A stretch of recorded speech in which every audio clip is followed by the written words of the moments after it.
One of my Patreon members just asked me such a great question about my owl tutorial.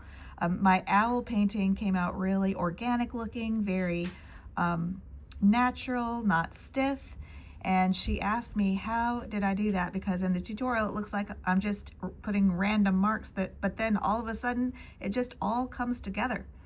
And I was telling her, it's kind of like looking at clouds and you start to see things.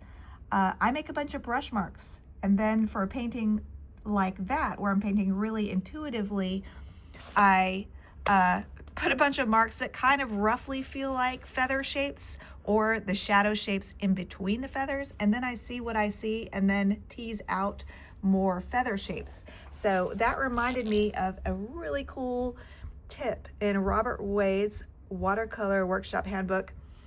Robert Wade is no longer with us, but he was a giant of the watercolor world, and this is a great book. He does a lot of landscape painting, but he also adds people into his painting.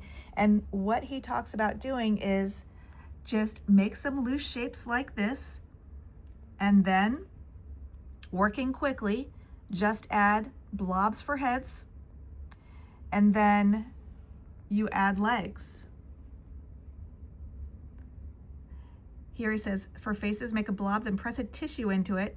Suddenly faces appear. I love that.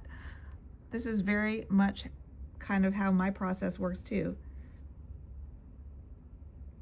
So anyway, I just thought this was really interesting. So you make a blob, then press a tissue into it. Suddenly the face appears.